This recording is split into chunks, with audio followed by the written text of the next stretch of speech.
Okay, Kathleen Turner. Uh, we talked to so many people who are on television shows for years and years. What's the experience like when you come on for just one episode like you did on The Path? Well, I have to say I really enjoy it because it's, you know, they don't bring me in to be a spear carrier, so I get some good material. I like the idea of being a visiting artist on these things. When I did Californication, you know, I just did the one season, and it was great. I get to come in, be outrageous, and leave, which is kind of what I get to do with this. Though I'm not sure. I don't think I'm gone for good yet on this one. Oh, well, I'm glad to hear that. So had you seen the first two episodes? Were you aware of what had gone on before you came in? I always ask to read the scripts Mhm. because to me everything is in the writing. And when I read them, it was quite clear the quality of the piece. Mhm. So let's talk about your character. She's this estranged mother. Tell us about your character, this estranged mother too. She's your basic monster alcoholic mother. When I remember when I came on set, well, first of all, they wouldn't let me have any makeup or anything like that, and then they took like this fake grease and ran their fingers through my hair, and it was just delightful. I felt so clean. But then I went on set, and every surface is covered with almost empty booze bottles and overflowing ashtrays and strange stains on the walls and everything. And I turned to the set designer and I said, "Now you don't think you overdid it, do you?" Oh God. Yeah, it is. So it is kind of shocking when you see her for the first time. You're a complete mess, and Oh, yeah. the opposite of how you are in real life, I have to say. Thank you very much. So, talk about finding the character. I mean, all those externals helped a lot, or Well, you know, it's a very interesting relationship that I think between these two, between Hugh Dancy's character Cal, and Hugh Dancy was delightful to work with. I mean, absolutely spot on, focused.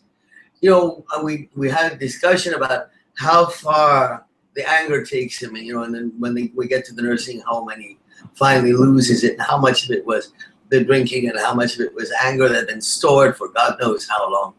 But the fact that that the father took him away from her to go and join this movement, this faith, and then the father came back, gives her ammunition to say, "See, I told you that that life is not the one for you. It's not stay with me."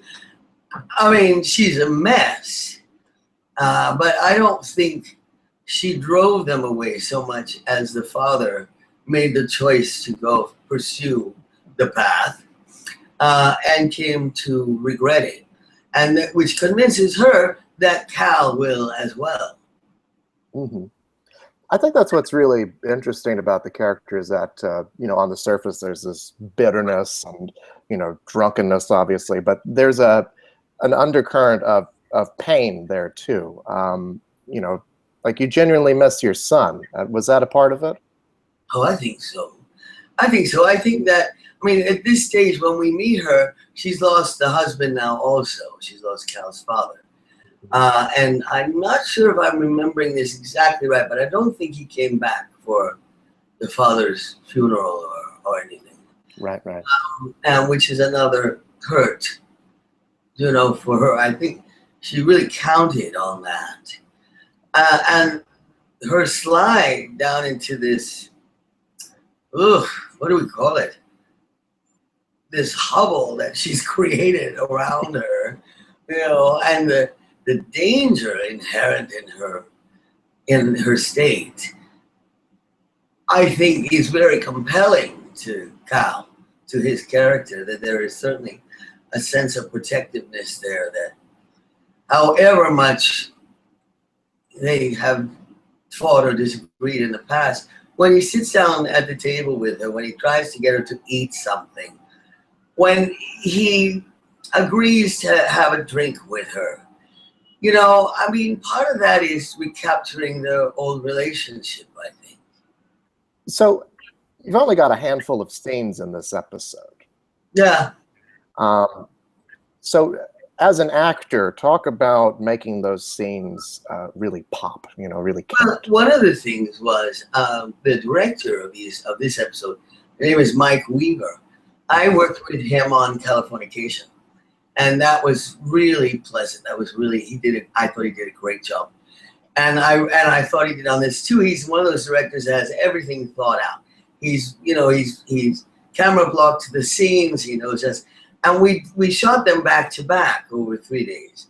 So I didn't have to step out, you know, and wait while another part of the show was shot. We just went right through our scenes until that awful, pathetic. Can I tell you a story about that costume in the nursing home? Oh, please do, yes. The costume designer, this delightful woman,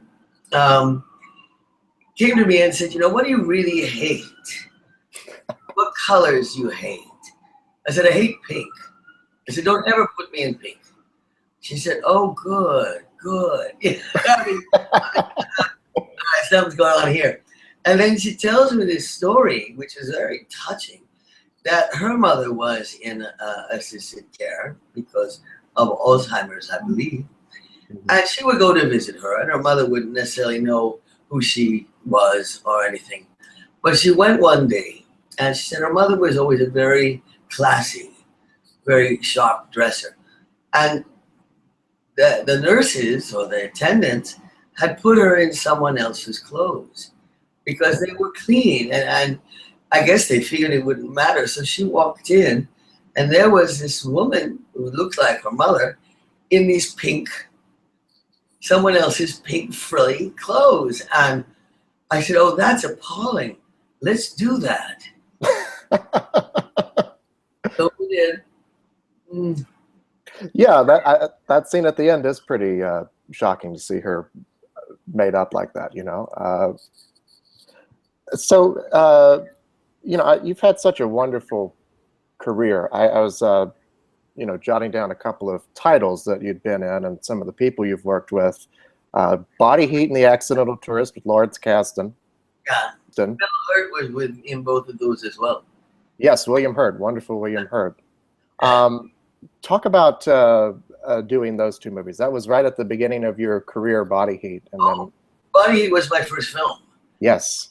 I had never done a film until then. I did some TV because I was on a soap opera here in New York for about 18 months until I figured out how to get off it. But yeah, I did. Yeah, I broke my contract. Anyway, you know, water under the bridge now. In any case, so, but what I did learn is I learned some camera work from the soap opera and everything, which I had not known before. When I was cast in Body Heat, we did a screen test and everything, you know, Bill and I and stuff. But the greatest asset to me was the fact that Larry, this was his first directing of film. So he was always asking endless questions of the cinematographer, you know, of the camera operator, of everyone, saying, all right, now why this lens, why this light, why this position?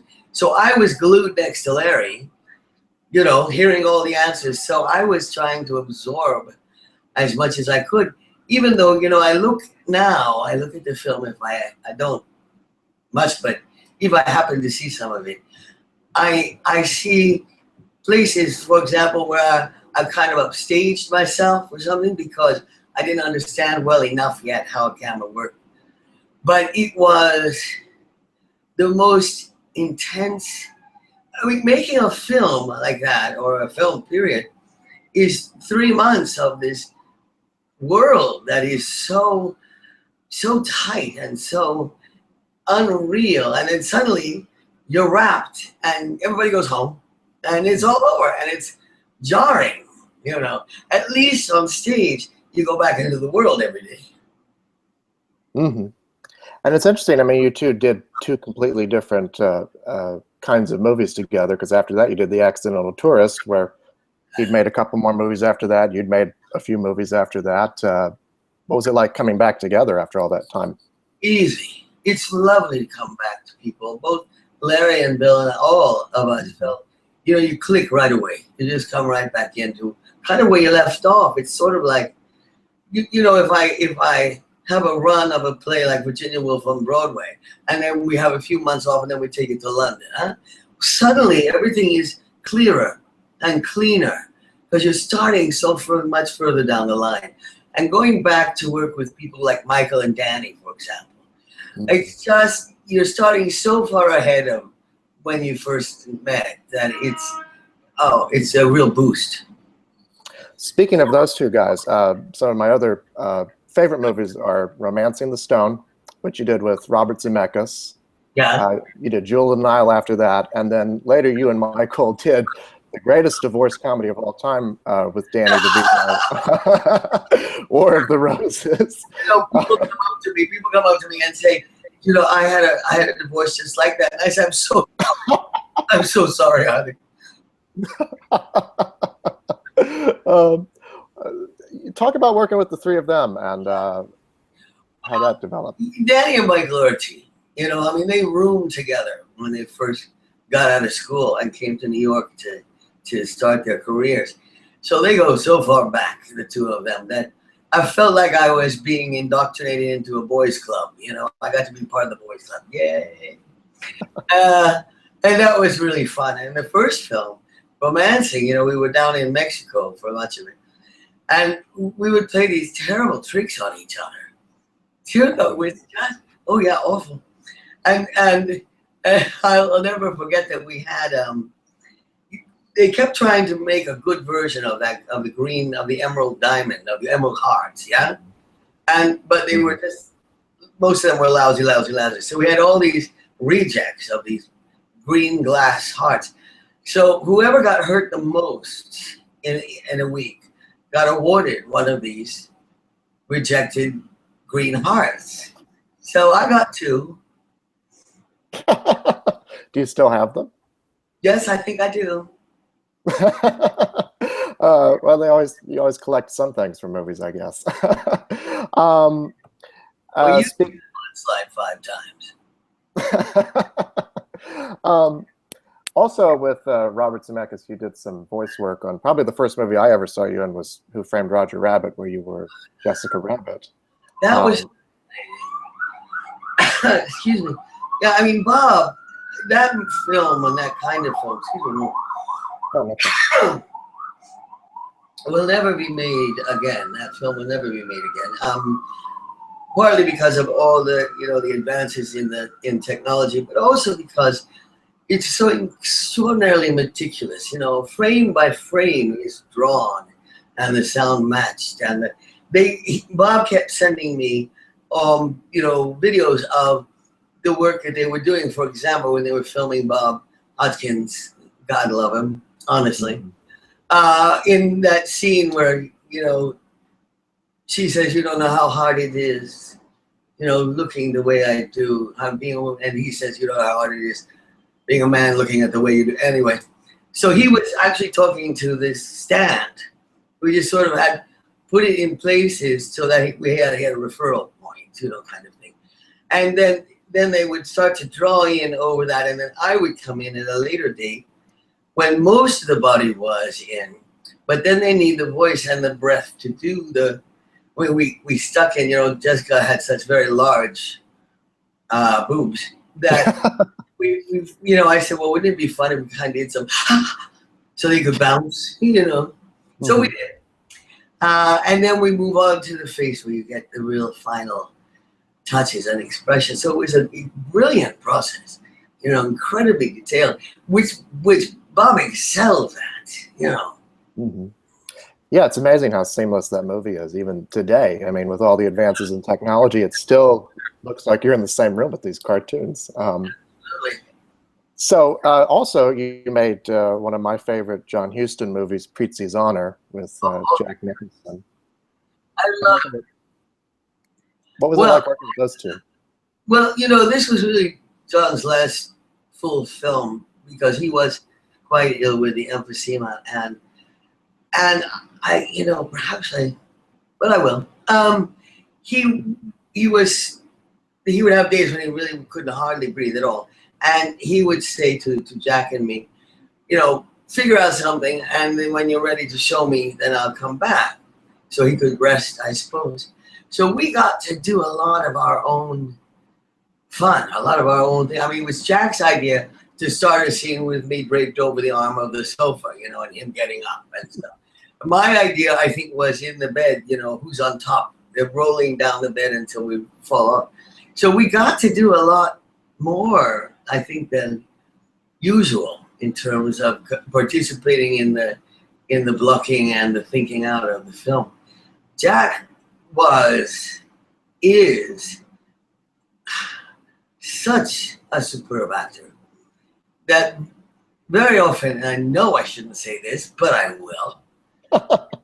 Very often, I sometimes feel like I have to sort of watch out for the other actor and make sure that they're, that I position myself well enough for them to have their best camera angle and all this kind of stuff. Never with Jack. Never had to think of it. All I had to do was my own acting, and that was just lovely. Mm-hmm. It's a wonderful movie. After that, you were in Peggy Sue Got Married for Francis Coppola, which you got an Oscar nomination for. What was that experience like, and what did the recognition of the Academy mean for you? Oh, I think recognition's swell. I think everybody would agree with that. Coppola was, I love him. I love him. I loved him then. I love him now.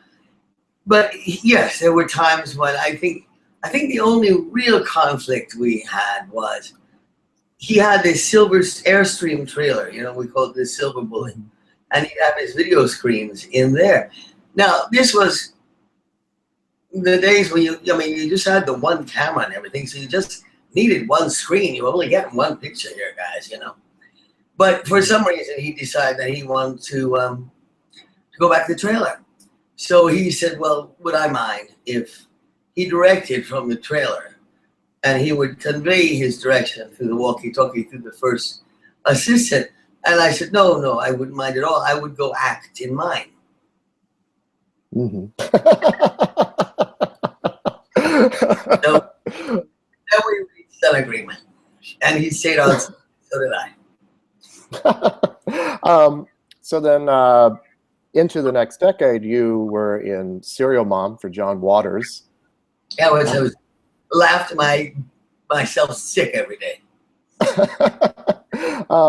And then Virgin Suicide, Sofia Coppola's first movie. Yeah. You had a wonderful role in that. What were those experiences like? Well, Serial Mom was just sheer fun. I mean, how far out could I be? It was, there was like, it was like the governances were off. It was like, well, what else can you do? Okay, what else can I do? So that was, I would crack myself up half the time, which of course would ruin a tape, but it was just so funny. I remember Sam Waterston said to me one day that he was concerned that we were glorifying serial killing. And I said, no, we're not. Trust me. No. Oh, that was great fun. I think Virgin Suicide was one of the hardest pieces I've ever tried to do on film. When Sophia contacted me, it was because she needed an actress to play the mother who would not be an easy villain. There was no answer. There was no easy answer why these young women felt they needed to end their lives, And if the mother wasn't played just as right with as much bemusement and confusion as the girls, then it would be too easy to say, oh, well, that's it, it's her fault. And we didn't want that at all, because that's not the answer, And at that time, I think my daughter was 14 or 15. And so this was very close to home for me. It was hard. Mm-hmm. Well, it's a wonderful movie. All of them are. Has Well, the they're good choices. they were good choices. So now you're continuing to work, and you're doing a lot of television now. You're still doing movies. Has the business changed much since the time that you first came into it, or? I mostly do theater. You know, I mostly do stage. Yes, theater. Yeah. I truly, truly love it. But of course, it's not widely seen. Not like something on camera. So, yes, I mean, on part, I think that the advancement in technology is stunning. I love the fact that we can make so many independent films now because you don't have that huge burden of multi-million-dollar budgets. And in fact, I feel tremendously conflicted about spending $250 million on anything, especially a movie. You know, start a university, for God's sake. But so that's always bothered me tremendously, and that only grows. I certainly, you know, there has always been, and I don't see an end to it.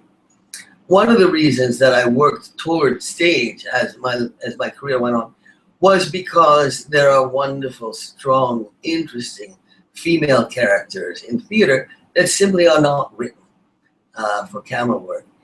And until, I don't know, the industry grows up enough they're very mistrustful of strong women in many ways, and that's reflected in the material that is produced. Mm-hmm. Absolutely. Are you working on anything on the stage right now that New York audiences can see you in? Well, I'm starting on a piece. I'm starting on Joan Didion's "The Year of Magical Thinking." Oh, wow. She's a lovely, lovely piece. That's gonna be heartbreaking. Yeah. I seem to have this habit of I can only take things that I might fail at, because otherwise I don't grow, you know. But I really hope every time I don't fail, that is. But I'll be doing that. I'll be doing that down in Washington, D.C. at the Arena Theater there. That's so wonderful. Oh, well, that's great. Well, during election time, of course, which was thinking because I happen to do a great deal of activism. So. Yes, absolutely. Well, thank you so much, and it was a real pleasure talking to you. Did time just fly? It did, yeah. We were talking for 20-some minutes. Jack, thank you. I enjoyed talking with you. Thank you. It was a real pleasure. Have a great day. Okay.